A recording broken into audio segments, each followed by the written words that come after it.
This is Darren with Gary Edgley. Gary, we're back for training at Boston Town tonight. First and foremost, bet you're glad to be back in Tatchell Road Stadium again. Yeah, it's great to be back. Obviously, with the break we've had, and it's been tough. It's been tough for a lot of people, but this just gives everybody a little bit of release, a little bit of kind of just get out of the house and do a few bits. And it's great to be back down here with the boys. I've definitely missed it. Yeah. Right, so we'll quickly go. Obviously, a couple of players have left in the last couple of weeks. You've lost your captain, Kyle Watkins. Ollie Pinner's left. It just shocked me, saddened me as well. Ollie, you let me down. And also, Becky's gone as well for personal reasons. Are you planning to replace them lads, and have you got any messages for them going? Yeah, of course we have. Kyle has obviously gone higher, and we've wished him all the best. The door's always open here for him. He's a great lad. We took him here when left from Lincoln City, and he's had season and a half, well, probably a full season if you take into account obviously how the season finished. But yeah, he's a very good lad, good family, and we've got a lot of time for him, and we wish him all the best, which is what we have done. Ollie Pinner, different end of the scale, been an absolute gent. Absolute brilliant guy for the club.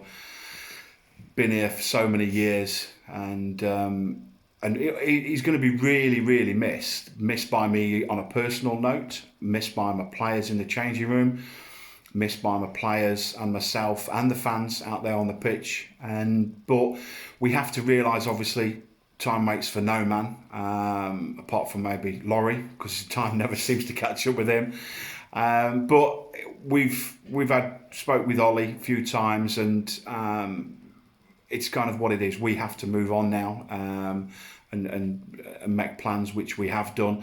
And again, we wish him all the best. I know he'll be no stranger to us down here. 100% he won't be. So no, it's what it is. Becky, obviously personal reasons, can't train, can't play midweek games, and can play possibly once or twice a month, which at this level we just can't do really. But again, great guy. I can't speak highly enough of these lads, do you know what I mean? Because since they've been here, they've not only become my players, they've been very good personal friends as well. And they are going to be missed, sadly missed. But like I said, we have to move on as a club, and we are doing that. And the other one as well, Shippo. Shippo's gone as well. Same thing as kind of as Ollie. Struggled with injuries, and we probably didn't see the best of him last season, which is disappointing because of injuries and so on and so forth. Didn't really happen for him, which is a shame, because I think I got a lot of time for the guy, and very, very good player. But again, we have to move on. Right, so as I said, obviously the captain was Kyle. You need a new captain this season. Have you got one? Yeah, and it was an obvious choice. It was obvious choice for me, obvious choice for my backroom staff, who I listen to all the time, and we don't take decisions kind of especially like this lightly. He's a guy that when I came in as my first full season at the beginning of last season, when the club had been in troubles for the last few seasons, we've asked him to leave a club that's currently sat fourth in the league to come to us, and he did. We told him where we wanted the club to go, what we wanted to happen, and he believed in us, trusted us. Come last season, gave us his all throughout the season. Big character. And when we spoke to players at the end of this season just gone to come to this season, I think he was the first one that went, well, I'm in again. Didn't want to look to go anywhere, didn't want to speak to anybody, not interested, wanted to be here. And that's Lee Beeson. Great lad, played very, very good levels, and obviously as well he's a big player for us, we know that. And he takes a good free kick as well from around the area, doesn't he? Scored a few of them. Yeah, set pieces, obviously we know how good he is on set pieces, but we've got a different role for him this season. I think a few people will be surprised in terms of that, how he's going to play and how we want him to play this season. So we're going to play slightly different this year than where we was the last season. We're setting up different to try and get the best from the players we've got again, and he'll have a different role this year. Right, I understand you will be announcing some new signings this week. Is there any you can tell us about now, or do we have to wait just a little bit longer? No, wait a little bit longer, I'm afraid. We have got some new lads coming in, but again, the big thing again was the lads that we've kept, the quality of players that's remained with us from last season, who was desperate to keep on board, and they've all stayed. They've all committed to us, which is what we want. We've not been out there like what a lot of clubs have over the last few weeks, going he's signing, they're signing, blah blah blah. Do you know what I mean? We wanted to keep everything close knit. We wanted to see where we was with everything. We wanted to put our house in order before we kind of come out and we've gone, right, this is where we are. And I think a few people, because maybe we haven't done too much, we haven't said too much. I've heard numerous rumours, Boston's in trouble again and blah blah blah. I think people will see over this next week, when they'll see the squad that's announced that we've got to go to war with teams with season. I think they'll see that Boston will be banging there again. Right then, so obviously the lads are in training now, just outside. Got some friendlies coming up soon. Do you want to quickly go over the friendlies you've arranged? Yeah, again, we just wanted all good competitive friendlies. Obviously, Bradford, Swaffham, Grimsby Borough to play the final that we never got. Grantham Town, and the usual game we play with Wimbledon every season. They're all good games. We're playing against teams, good levels. All of them are going to be tough games. So, but obviously the lads have been doing mini training sessions, which we've been allowed to do over the last month or so, but it's not like the full training that we're doing now. So now it does feel a little bit rushed, to be honest with you. It does feel a little bit rushed, and we're putting 5 games in the space of 3 weeks to get ourselves right and ready for the first Tuesday of September for the FA Cup. That's the goal for us now. Right, so obviously you've got these friendlies, 3 of them are away, one's at home at the moment, but unfortunately fans aren't allowed to attend any of the games at the moment. Which you've asked me to go and cover the games, which I'm delighted for, 'cause at least I get some footballing myself.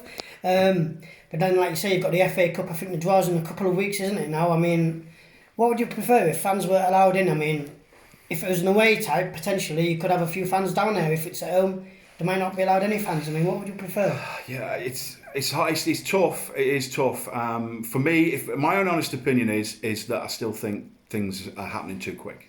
That's my own personal view. But hey, I'm not Boris Johnson, do you know what I mean? No one's going to listen to me, what I've got to say.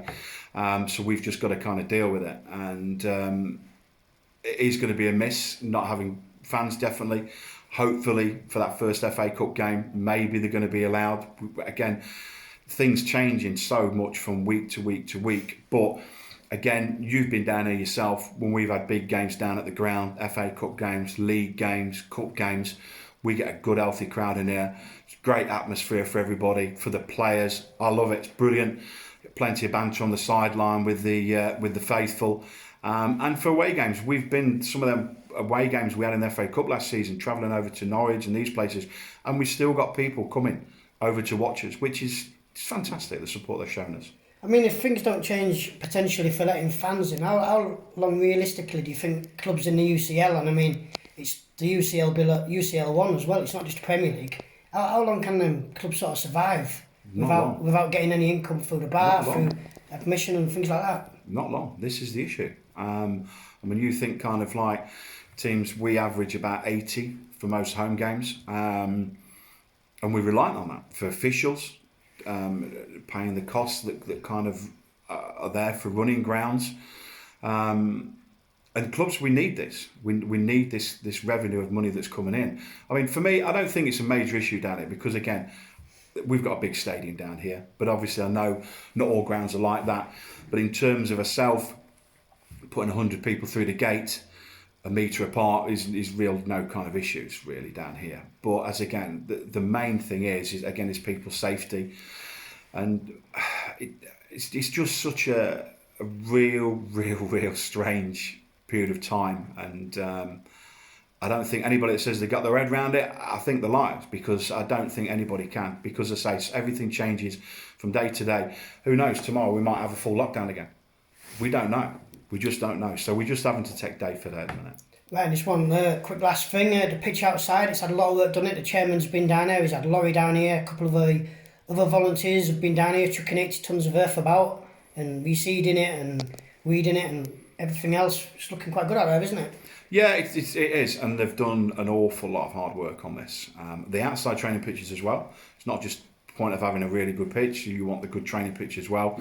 And come the start of the season, the pitch will be brilliant, be perfect surface to come and play any sort of football on. So, and again, it's just another, for us as a club, it's another step in the right direction. We've said where with the teams moving forward, which it has done since I've come in, we're moving forward. We need to move on again this season, need to kick on again, try and get, I mean, again, the amount of times I've said those top 4 teams, Loughborough, Shepshed, Rugby and Quorn, for me, it is still 2 leagues. There's them 4 and then there's the rest of us. And after the rest of us, everybody's goal is to be the best of the rest. And that's where we want to be. But you can't just, it's not just about having players in, it's about the facilities we've got here as well, the pitch. We want the whole package. So then when we come down and we've sat with players over the last week or so about bringing players here, we can go, look, this is our ground. Come and be proud of this. Come down to the ground. It's not been great down here in the past. Everybody knows that. There's no hiding space from that. It hasn't. But now we're doing the amount of improvements that we're doing at the ground and ongoing. It's not just what we've done now. This is an ongoing over a process over the next few years to get us up there where we need to be, where the club needs to be, and I'm sure where the chairman would love us to be. Right, so the big news of this is then Lee Beeson is going to be the captain. Some new signings coming in the next few days, which the news will be coming out on the Boston Town Twitter feed, which is going to be some exciting stuff, I understand. And everything is now gearing up for some friendlies in a couple of weeks. And then the big FA Cup tie in about 5 weeks tonight, something like that, 4 or 5 weeks. 5 weeks. We've got 5 weeks to go tonight. Yeah, which is great, as I say. And but for me, as I say, the main bit that I'm pleased, as I say, the group of lads we got in from last season, they've shown the loyalty, they've stayed with us, and I can't ask them more of that. And I'm over the moon that they're doing that. So I've decided to don the little boss cap again for those boss cap lovers out there. But it may be changed because obviously there is rumours we've got big money here this season. So I'm hoping for maybe a Prada cap to prowl around on the sideline this season, which would be nice. So hopefully the chairman, obviously everybody's telling me they're chucking money around left, right and centre. I'm sure he might have a little bit spare for me. Right, Gary, thanks for speaking to us, and I'll probably get a chat with you at Radcliffe after the first game. No worries, thanks a lot. Cheers, Gary. Bye-bye.